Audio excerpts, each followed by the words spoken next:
राधे राधे दोस्तों। आज मैं आपको पितृपक्ष से जुड़ी एक बहुत ही प्रसिद्ध कथा सुनाने जा रही हूँ। यह कथा है दो भाइयों की, जोगे और भोगे की। दोनों आपस में बहुत प्रेम करते थे, मगर उनका जीवन एक दूसरे से बिल्कुल अलग था। जोगे संपन्न था, उसके पास धन दौलत की कोई कमी नहीं थी।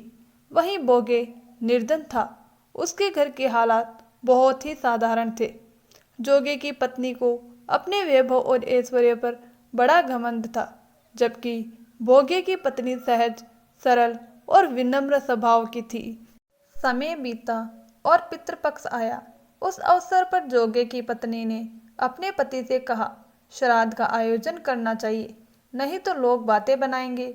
जोगे को यह सब व्यर्थ की औपचारिकता लगी और उसने इसे टालना चाहा, लेकिन उसकी पत्नी के लिए यह अपने मायके वालों को बुलाने और अपनी शान दिखाने का अवसर था। उसने कहा, मुझे किसी प्रकार की कोई कठिनाई नहीं होगी, सारा काम मैं भोगे की पत्नी से करवा लूंगी। इतना कहकर उसने जोगे को अपने मायके निमंत्रण देने भेज दिया। अगले दिन तय समय पर भोगे की पत्नी सुबह सुबह आकर श्राद्ध की सारी तैयारी में जुट गई। उसने पूरे मन से भोजन बनाया, अनेक व्यंजन तैयार किए, फिर अपने घर लौट गई। आखिर उसे भी तो अपने पितरों के लिए श्राद्ध करना था। जोगे की पत्नी ने उसे रोका भी नहीं।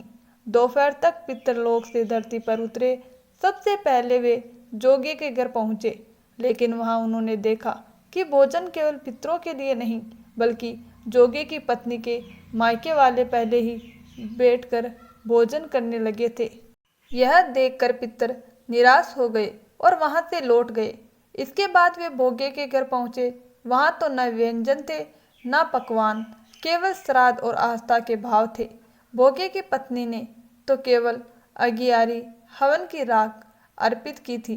पितरों ने उसी राख को ग्रहण किया और भूखे ही नदी किनारे जा बैठे। थोड़ी ही देर में सभी पितर वहां इकट्ठे हुए और परस्पर बातचीत करने लगे।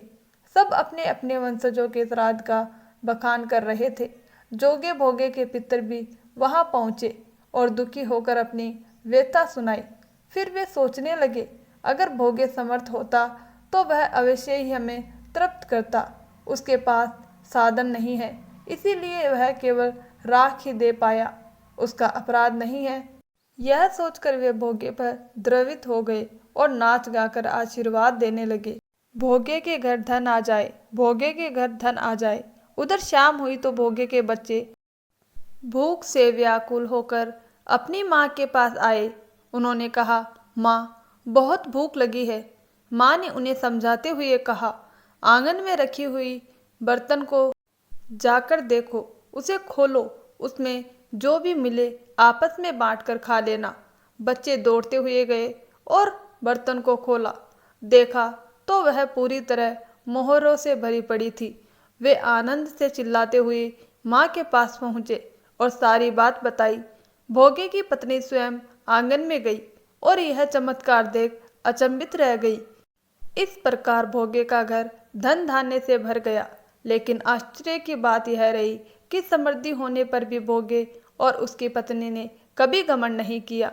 वे पहले की तरह सरल और श्रद्धालु बने रहे। अगले वर्ष जब पितृपक्ष आया तो भोगे की पत्नी ने बड़े ही विधि पूर्वक श्राद्ध किया।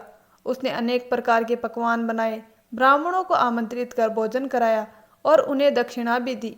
अपने जेठ और जेठानी को विशेष सम्मान देकर सोने चांदी के बर्तनों में भोजन परोसा।